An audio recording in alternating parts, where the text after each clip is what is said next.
You're listening to War Eagle Reader Radio with Jeremy Henderson. War Eagle Reader Radio, War Eagle Reader Radio, War Eagle Reader Radio, War Eagle Reader Radio.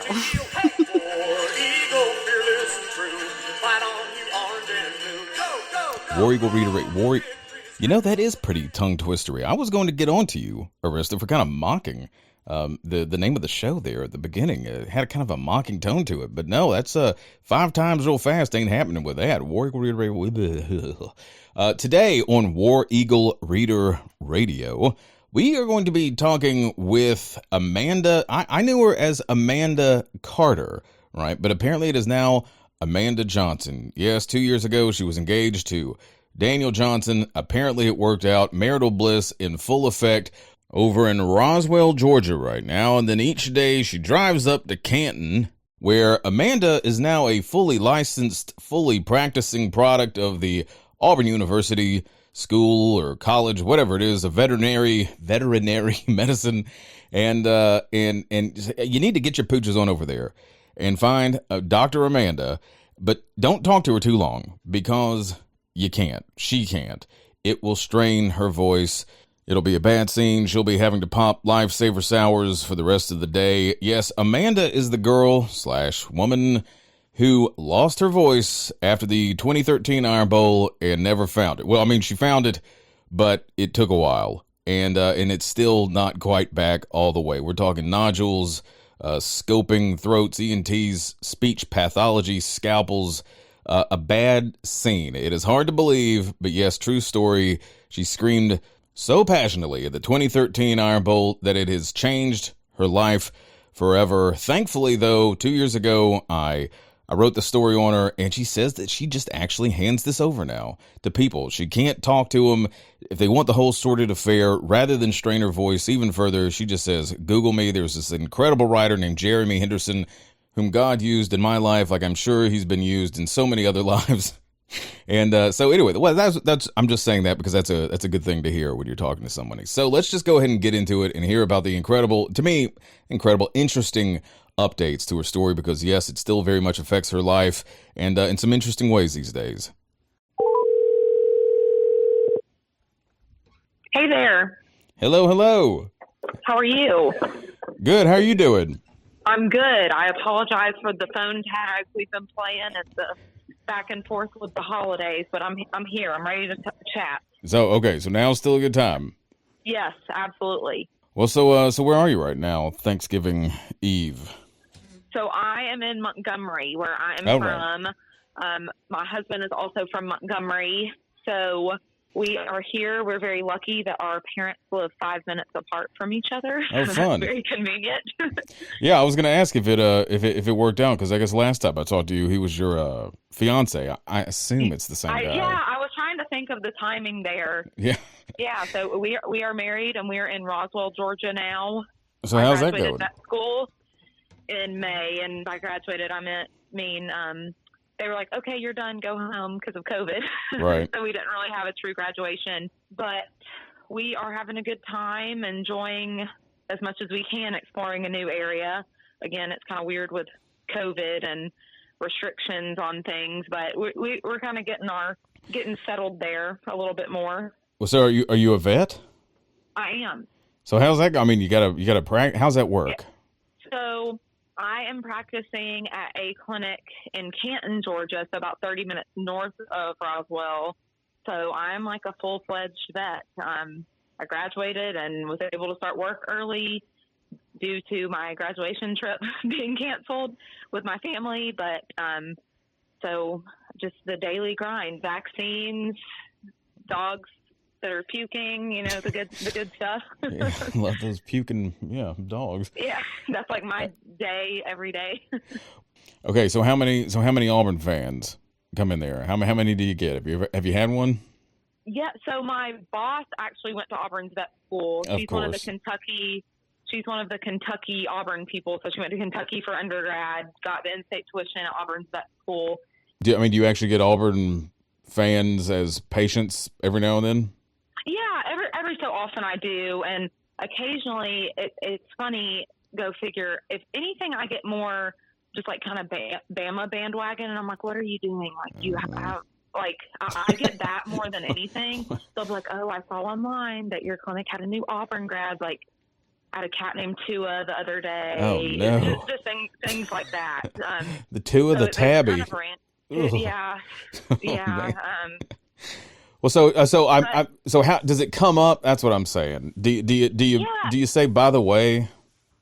Sometimes I do. So when I first started working, I had an Auburn mask that I wore because we wear a mask every day. Right. And then I was like verbally assaulted by Georgia fans on a daily basis, and it became the topic of conversation more Typical. so than their pet's health. Right. Yeah, Georgia. I will proudly die on the hill of Georgia fans. I think can be worse than Alabama fans as a collective unit. Yeah, you're not alone.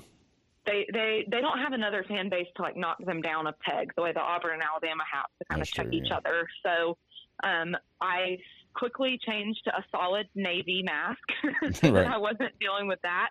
But it does come up. Sometimes people will like, I wear an Auburn vet school jacket a lot, especially now that it's cooling off. And people will be like, oh, Auburn, how'd you end up here? Most people are nice about it, but I do get the how did you end up here question. Well, I mean, like the voice. So Georgia. What about the voice? I mean, do you ever tell the story if you're bonding with one of the patients a little bit more than normal? You're like, hey, by the way. That hasn't come up just because we've been curbside and we're so like flying by the seat of our pants, and I'm like outside on a busy road, like usually yelling over traffic. Right. So it's come up in the sense that, so I very early on had to tell my boss the story because, oh, by the way, I lose my voice easily than the average person. And then I was yelling over traffic through a mask. And there are some days where by the end of the day, I'm like, holy crap, my throat really hurts and I need help talking, or I'll be like, I cannot do this last room. I don't think that they will understand me. I keep hard candy at my desk at all times just for like relief on my throat. So that has been interesting and a variable that I never really considered. Like my throat already causes me problems on a daily basis. It's just become part of my life now. I don't really give too much thought to it, but with COVID and having to talk over the mask out in the parking lot, it's made it a little bit more difficult for sure. And so it's been on my mind a little bit more lately. Yeah, I wouldn't have even the mask stuff. That's why. So what candy what candy do you go with? So my go-to are the like icebreaker sour little candies that are in the checkout line, just because they're like sugar-free and easy to just pop one in between appointments. Sure. Doesn't make my teeth blue, all those things. Right. That I have to consider. Do you use that throat coat stuff, or do you gargle salt water? Not too much. I do have, so when I used to do speech therapy in Haley Center, they gave me like little exercise regimens, like voice warm-up type things, I guess, like you see in the movies, the like trills. The trills, yeah. Stuff like right. that. I do that. That's like just part of my life now. I've done that for years, ever since I started going when I was in vocal therapy. So I do that in the morning in the shower because the steam helps with my throat. Right. And so I do that. And then when I've had a particularly long conversation with a client in the parking lot, like an illness type visit when I've had to go over a lot and it's usually bad news and they have 100 questions and I'm again talking over the traffic of the road outside, I go inside and find myself doing those same exercises just to get ready for the next client that I see, just like as I'm typing in my notes from the previous visit. Do you ever get looks? I mean, or like some of the front desk people looking at you like, what's wrong with her? Well, I did. After I kind of told my boss about it, I feel like one-on-one, I have told a majority of my coworkers at this point. I'm like, oh yeah, by the way, like just Google my name, right. see what comes up. We'll talk about it later because we're just because I can't talk. Right. Yeah, and that's not one of the weirdest burdens of this whole thing is that it needs the story. It needs the explanation. Oftentimes my throat hurts too bad to give that. Ugh. So it's really awesome actually having that article. Oh, good. So I can just say, here you go. Okay. Awesome. Well, good. Well, yeah. Okay. So, well, see, now I feel bad. Like I'm totally going to be self-conscious, like talking, like with you talking the whole time. No. Oh, I mean, I have to talk, and since I've been home today, I've already talked way less than I do on an Oh, good. average basis. It's usually, I don't know. Sometimes I guess the best way to describe it is it's brought up at like, well, not recently because of COVID, but I feel like when the story is brought up, it's like in loud settings, like, Right. Like oh, a this dinner is or the something. girl, like at a wedding. And people are Right. like, this is the girl I was telling you about. And I'm like, it hurts so bad to talk in this environment. So everyday conversation is usually fine. It's usually just when it's all day long. And not unfortunately, but it is a factor that I do have a career where I don't just like sit at a computer. I do have to talk with people all day Right. long. Yeah. Ugh. Well, so, okay. So I know, I mean, obviously there's the story and we talked, but at the same time, I can't even remember so much of the Sure. stuff. So can we Yeah. pretend like I don't know anything and I'm just going to like Yeah. do it all over again? Is that legal? Yes.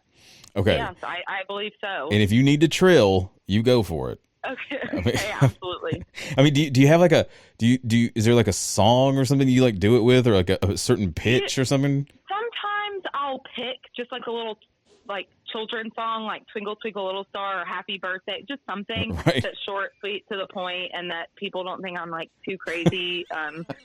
Well, I don't know. That might be worse actually, that it's children's songs. But I do find myself doing Twinkle Twinkle Little Star and Happy Birthday. Those are probably my go-tos. I don't really know why. It's just kind of worked out that way. Right. Sometimes I do the Jeopardy song. Oh, well, yeah, okay.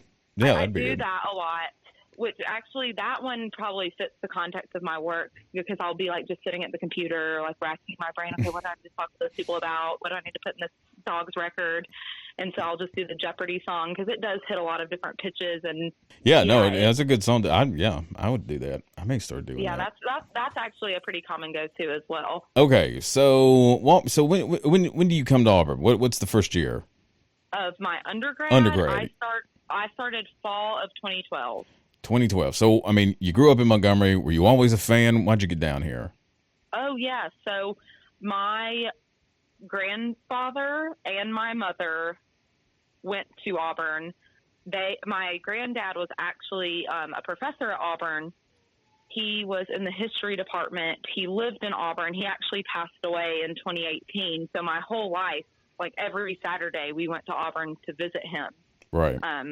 So it was kind of a no-brainer, and I've wanted to be a vet for so long. It was just like, okay, well, I've always been an Auburn fan. Oh, Auburn has a good vet school. Okay, that's where I'm going. And Right. I never even applied anywhere else. Right. Okay. So it 2012. was always Auburn. So 2012, came to Auburn.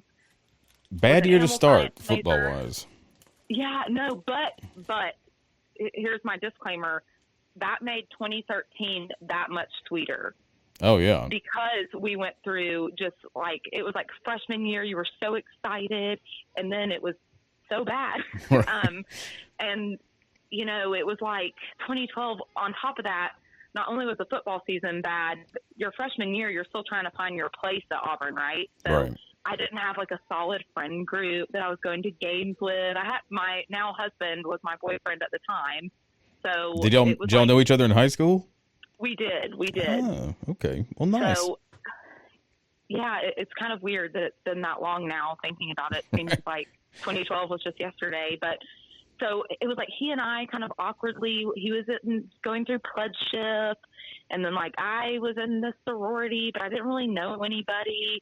And then, oh, by the way, Auburn was also really bad at football, and so it was just such a strange year. And then by 2013, that football season, we had our friend group. We had our people that we were hanging out with. We had really like hit our stride at Auburn and were more comfortable. And then the football season obviously was a once in a lifetime, I think, kind of football season. I mean, hopefully stuff like that happens again because it was a lot of fun when it happened. But so the Georgia game, and I can't remember if I told you this last time we had spoken, the Georgia game, in my mind, we had lost. And I had my phone out texting my mom, being like, okay, meet me by the Burger King behind Toomer's Corner I was texting her, and next thing I knew, my phone was in the middle of the air because the guy standing next to me had knocked it out of my hand. And then that crazy play happened. So, and after the Georgia game, no one thought anything like that would happen again. Sure. Which flashed forward to the Iron Bowl, kick 6, when we had that 1 second left. I had my eyes locked on the field. I was like, I'm not missing this play. I'm not going to be that girl that was looking at her phone and miss a crazy play, even though in my head I was like, there's no way this happens 2 games in a row. And I had that thought. You had the thought.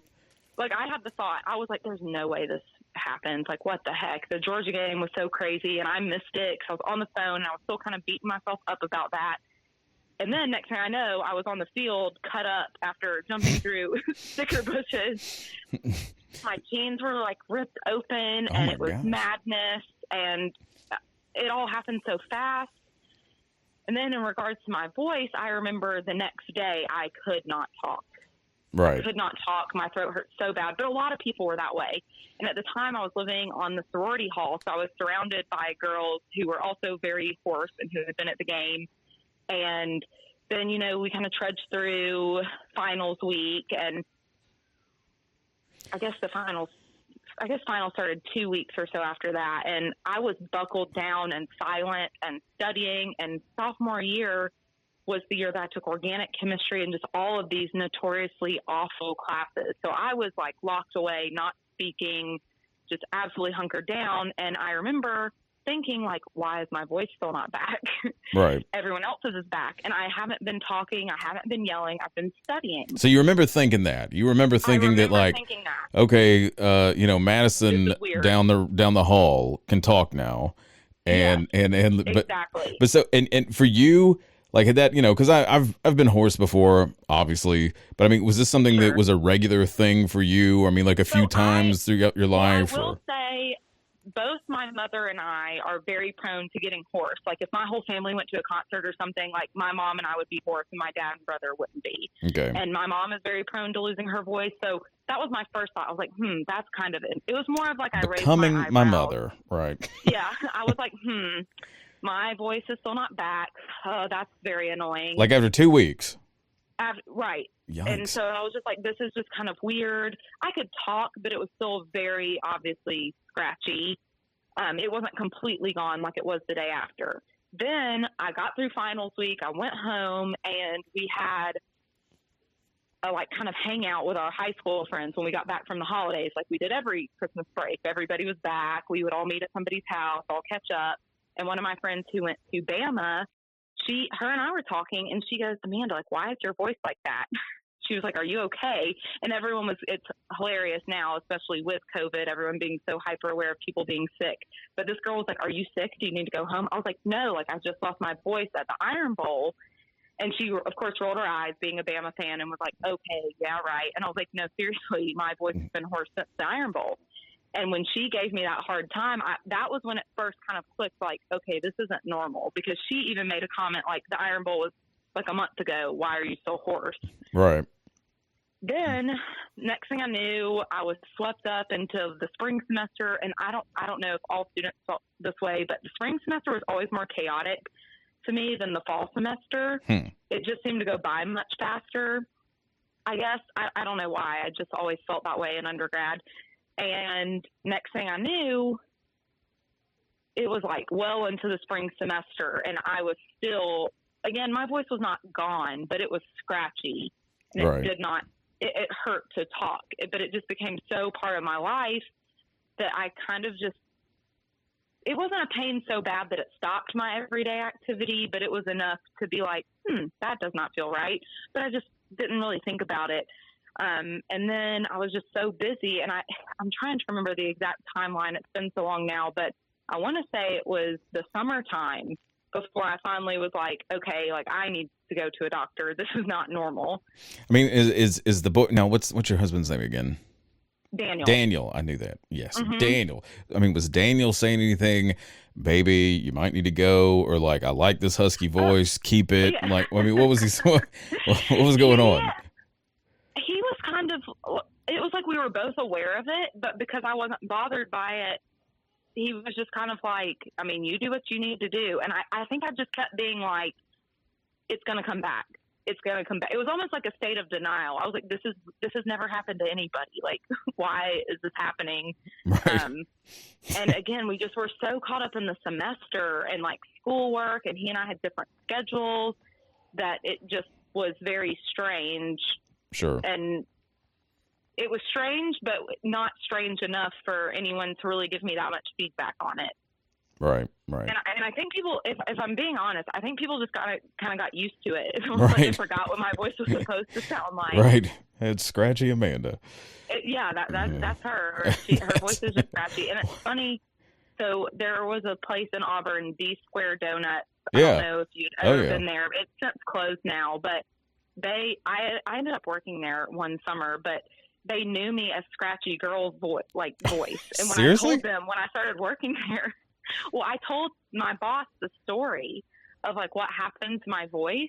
And she was like, I feel like it's okay to like tell you this now, but she was like, my husband and I always noticed that you had a scratchy voice when you came in. Oh my gosh. She said when I had applied for the job there, she went to her husband and was like, the girl with the scratchy voice. Because I went in there and got donuts for my friends sometimes. Yeah, how many donuts were you getting that they would? Well, I guess not that many. So I was kind of like, oh, like I don't know what this is about, but no, they were very nice and actually very accommodating for me to like work in the back when my throat was hurting. Oh my a lot actually. That I don't know. See, that's I didn't get that last time. Hoarse.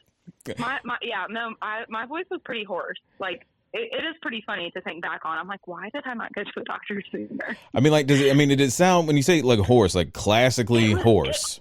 It was just like, I can't even do it. I wish I had like a video, an old Snapchat or something of me talking, but it just was not this clear as I'm talking to you now. I would even argue that my voice now sounds a little bit different than it did before. Okay. Not too much, but sometimes I'll hear videos and stuff. I'm like, oh, it's a little bit deeper now, I think. Man. Well, so finally the spring semester you're going through, it's nagging you, but it's on the back burner. And I mean, absolutely on the back burner. Are you getting texts from your mom? Have you made an appointment yet? I mean, no, well, I did end up going to my primary care doctor for something else. And while I was there, I was like, oh, by the way, will you look in my throat? Right. And he was like, yeah, that's a little bit interesting. Keep an eye on it. And I remember he at that time recommended that I do like 2 weeks no talking, because his thought process was, you haven't given it any true rest probably, because you went home for the holidays and you hung out with high school friends. Oh, and by the way, you live on the sorority hall with literally all of your friends. Right. And so he suggested that I just like be quiet as much as possible for 2 weeks straight. Gotcha. Something like that. He gave me some very vague outline of let's buckle down a little bit and see if this helps. But if not, he said you should go to an ENT. Okay. So I did buckle down and I tried to not talk unless absolutely necessary. I tried to point and I made my roommates aware of it. And they were very supportive of that, because it was hurting more than anything. Right. Than actually sounding just terrible. It just sounded a little off, but it was hurting. Right. And it still did not get better. So I eventually got in with an ENT that summer. And I think the biggest issue was just with my class schedule. It was just so hard to get to a doctor. I mean, I guess I could have if I really wanted to, but you also have to keep in mind that I was like a psychotic pre-vet student, right, whose goal was like, above all else, you get into vet school at any cost. Right. Which is so funny because my personality has changed a lot since then. In what way? I had to let go of. It was undergrad. Amanda was very like all A's all the time. Your life goal is to go to vet school. Vet school, Amanda was like, oh, you did it. All right. Okay. Now let's just cruise through. Okay. I guess an uptightedness is the best way to describe that. But so undergrad me was not willing to miss class, because it wasn't that bad. And I honestly felt like I was being kind of dramatic. So then I finally got in with the ENT, and they did a scope to the back of my throat. And they were like, oh, yeah, you have like your vocal cords have like these two calluses on them, essentially. Let's go to speech therapy to see if we can shrink them down, because they weren't sure if they were nodules or cysts. There were all these different words thrown out at me. See, and they were. Yeah, I don't even know how. I mean, obviously, I don't know because I'm not an ENT or a speech therapist, but the idea that somehow you could just kind of sweet talk, literally, I guess, get like these nodules away or something. I'm like, what would that, I mean, was that supposed to be like learning softer ways to speak or something? I think that was the intention. And I remember, so the ENT said that, and then they sent me to the speech pathology program in Haley Center. Right. And so I went there, and day one, they did a scope there. And I remember, I wish I could remember her name. One of the speech pathologists there, she did a scope, and she goes, this is surgical. Ew. But she said, let's just try a few weeks. I think she was kind of coming from a place of being a little pessimistic. She was like, yeah, they send us these to do speech therapy. You're going to need surgery. But she was like, but to play devil's advocate, let's do like a month's worth of speech therapy, and we'll scope your throat every time. Now, so what's that like? I mean, are you like, are you gagging? Like, what's going on with that? It's very uncomfortable. So they had two different scopes, actually. They had one that went just straight to the back of their throat, like it was like, say, and they stuck it straight back there. Right. Then they had one that like went through your nose. It was like a tiny little snake. Oh, God. It went through your nose down to your throat. And I was told that was the more popular of the two because they gave me the choice. So I tried both to see. I hated the nose one. Oh, God. Because they said that most people hated the one that went straight back because of the gag reflex. And I was like, I'd rather gag a little than it than pierce my brain. Right. Yeah. Oh, yeah. gosh. I'd gag. Yeah. I'll gag all day long. Yeah. So it was uncomfortable, but usually they just stuck it back there. I would have to say, things like that to make my vocal cords move. They would take a quick video and take it out. So it was never a video. Very prolonged. Oh, yes. I have pictures. I have videos. You do? I do. Well, available? I do have a picture. I do have a picture somewhere deep in the trenches of my phone camera roll. I remember taking pictures of it so I could show it to my mom. Well, it's kind of gross looking. I may have to bug you for that. Beautiful, but okay, I'll see if I can find it. If you start scrolling, so I did like a month of speech therapy. Nothing changed, and then I was referred to UAB to a more specialized ENT. I would be lying if I said I could remember exactly what his profession was. Right. I know I can certainly look it up. Well, so who referred you? The original ENT or the speech pathology folk? The speech pathologist. Okay. Did. Gotcha. So they referred me on. I went there. They agreed that it was likely surgical. They decided to take them off, but I had to wait until December of that year because they wanted me to not be living with people because I had to be silent for 2 weeks minimum after the surgery because they said I could like mess up the surgery, I guess. I was so drugged when they were explaining all this to me. I don't really remember exactly. I think it was just that since they lasered off that tissue, it was just very delicate and they did not want me using my voice at all. Yeah, how silent is silent? Like totally like zero talking for 2 weeks. It was terrible. Hands down the worst 2 weeks of my life. Like I will never take for granted the ability to speak ever again. It was very frustrating. I had a whiteboard that I would write things out on. I did learn a lot of restaurants were very accommodating. So like my mom would say things like, oh, she can't talk. And I would point to what I wanted. And a lot of restaurants had like paper menus where I could like circle what I wanted and things like that. So I actually became very, over the course of like a month and a half when I was sort of restricted to speaking, I was very impressed with how many businesses have options for people who truly cannot speak. Right. So that was kind of eye-opening to me and made me very appreciative that businesses who did take that initiative to be more accessible to people who can't speak. But yeah, I couldn't talk for 2 weeks. It was very frustrating because people were constantly trying to guess what I wanted and they were always wrong. So I was constantly having to shake my head and be like, I couldn't make any sound. I couldn't even say like mm-mm or anything like that. Is there a story from that you like? I mean, was there a fight because Daniel couldn't figure out you wanted Neapolitan instead of? He was the one actually that gave me the whiteboard after like 2 days. Oh, that's nice. He gave me the whiteboard because I think he was fed up. He couldn't handle it. Not able to talk. Right. He was like, "Here's a whiteboard." Okay. So that was kind of like it was like a thank you. Do you still have it? I do somewhere, actually. I know I never got rid of it. It's probably in my parents' house somewhere. Well, I'm here. I'll see if I can find it. Nice. It was a little baby blue whiteboard. Oh, baby blue. Okay. Well, I could write. So you make it through the 2 weeks of silence, and then did the surgery? I mean, was your throat sore after that? It was. I remember I woke up, and it just felt like it's weird because it wasn't a surgery like a knee surgery where it was like invasive. They basically just shaved off the 2 little nodules that were on my vocal cords. Getting weak here. I woke up. I felt like I had a really bad postnasal drip, just like a bad sore throat is what it felt like after the surgery. And I remember I woke up, and I think I was more scared of messing things up than anyways, because when you swallow, food doesn't pass your vocal cords. It gets close in proximity, but it goes to your esophagus, not, your larynx. Right. So I remember I only wanted soft foods for a few days, like pasta and things like that, because my throat hurt.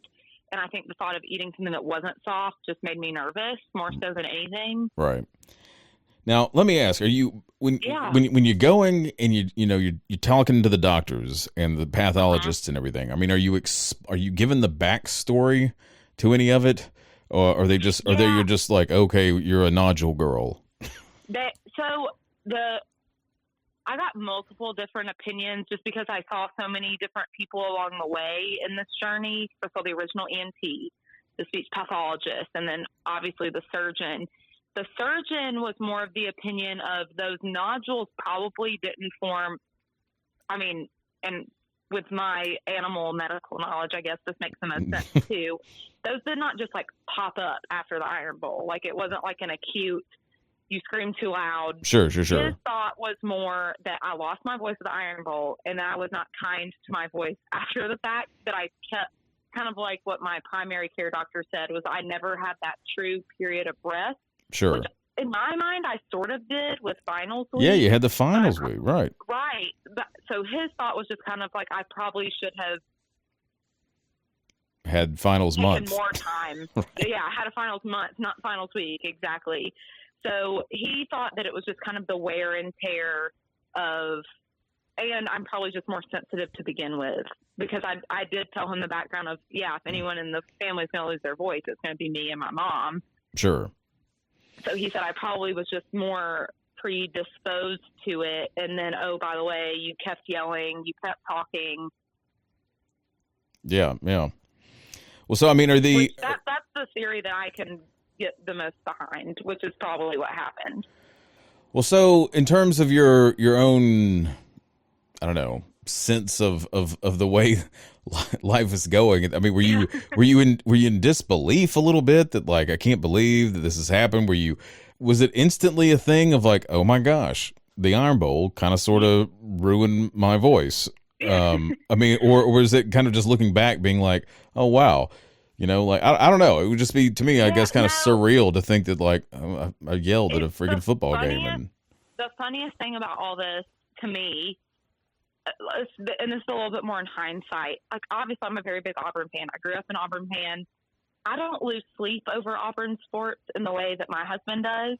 Right. And I think the funniest thing, like he gets out of bed every morning and there's an Auburn sports thought going through his brain, I'm convinced. Right. But like War Eagle, I love Auburn. I am very proud to have 2 degrees from Auburn. Auburn sports are like an added bonus to me. It isn't like my primary reason of loving Auburn. So I think my favorite thing about this is like having these reoccurring interviews and stuff about Auburn sports. And Daniel's always like, she's like, you were just there. Well, we could do that next year. It'll be an interview with the husband of the girl Yeah. who lost her voice at the Iron Bowl. No, but no, I do think about it. Maybe. I just remember also another thought that I had was, and I think I told you this last time, I just remember thinking over and over and over when it kind of hit me that like this was kind of drastic. Like this wasn't just, I kind of lost my voice. I had so many friends that got their legs cut up by the sticker bushes. We Right. all did. All of us who were going through those bushes got all cut up. Our favorite jeans got stained and ripped. So many people lost their voice. So many people, heck, there were so many people that just got blackout drunk that had bad nights, I'm sure. Right. And I'm like, I wasn't doing anything worse than anybody else. In fact, I was probably calmer than most people. Right. And then this happened to me.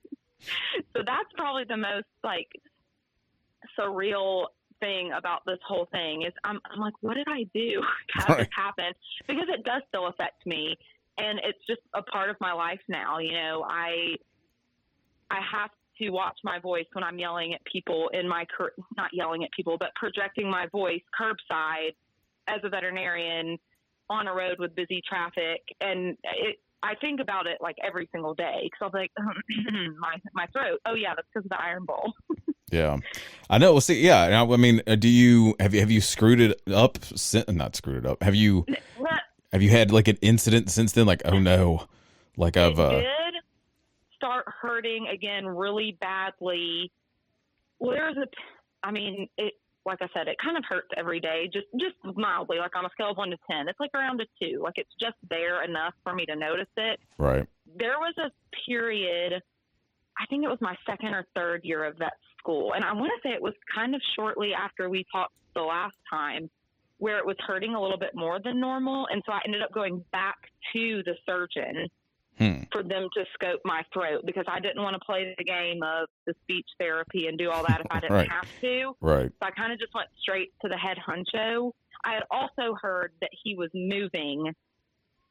I think we got like a courtesy email or something that he was moving to California and he wouldn't be there. And if you needed an appointment with him to get in before he left. And so I just kind of had the thought of let's go recheck before he leaves. I mean, I'm sure someone would be replacing him so that if I did, for whatever reason, need that surgery again, that would be available to me. Right. But I went because it was hurting a little bit more than normal and everything was fine. So, but they did send me back to speech therapy for a few months. Oh, yeah. And then the whole, I was thinking about that because of the whole, ever since we talked, that's now whenever I hear vocal fry, I start telling everybody about it. Oh, I know all about that. About 20 minutes of Googling of that.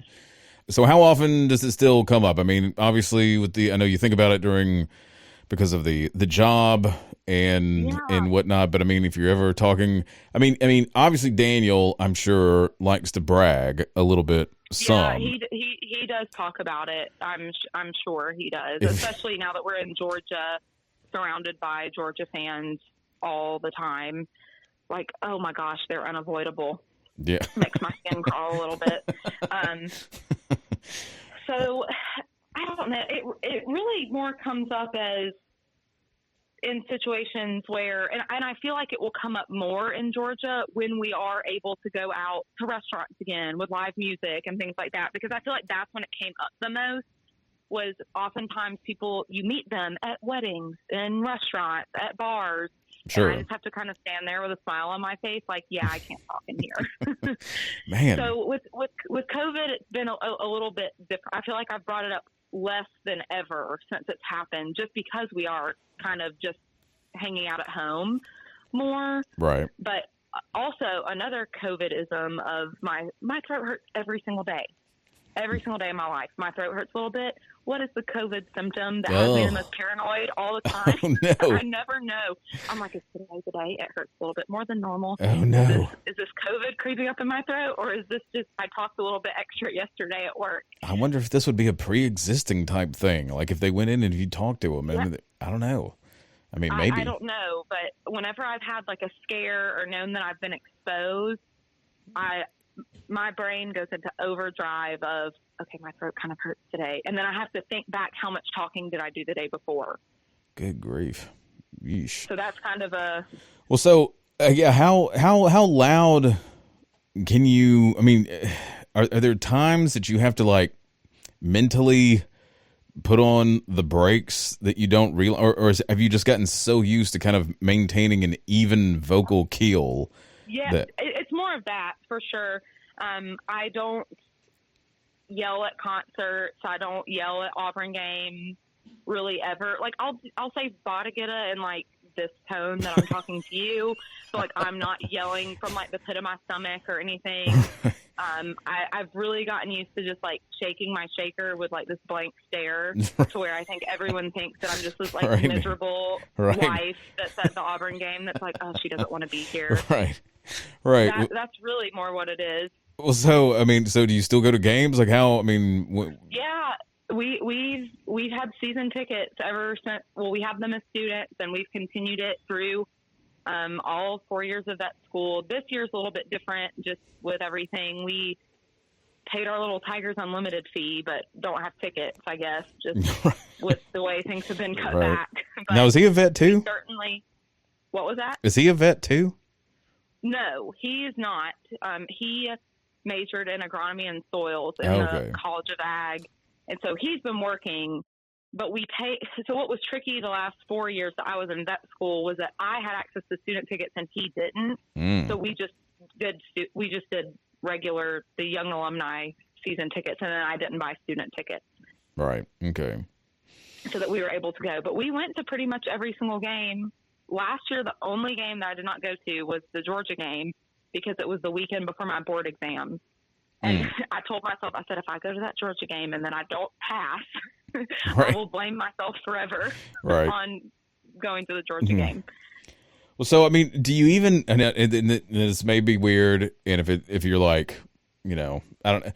Do you think it actually plays into the relationship a little bit in terms of like arguments or anything? I don't know if y'all are argumentative folks or if it, you know what I mean? Like, oh, I can't get upset. You can't make me yell.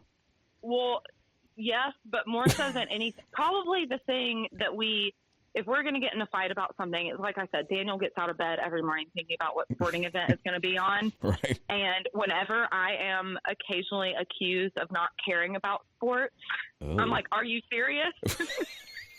Yes, perfect. You've got to be kidding. Yes. Not that he accused me of that, but he'll be like, other wives will watch this, and I'll be like, do you know what I've been through in the name of Auburn sports? Right. Yeah. You just So opened it's the not mouth. low-hanging Yeah. fruit that's said in like the heat of very stupid arguments, but yes, that has been brought up Okay. before. No. Yeah. I was just wondering. I think that's awesome. To support War Eagle Reader Radio, visit patreon.com/The War Eagle Reader. War Eagle Reader Radio, War Eagle Reader Radio, War Eagle Reader Radio, War Eagle Reader Radio.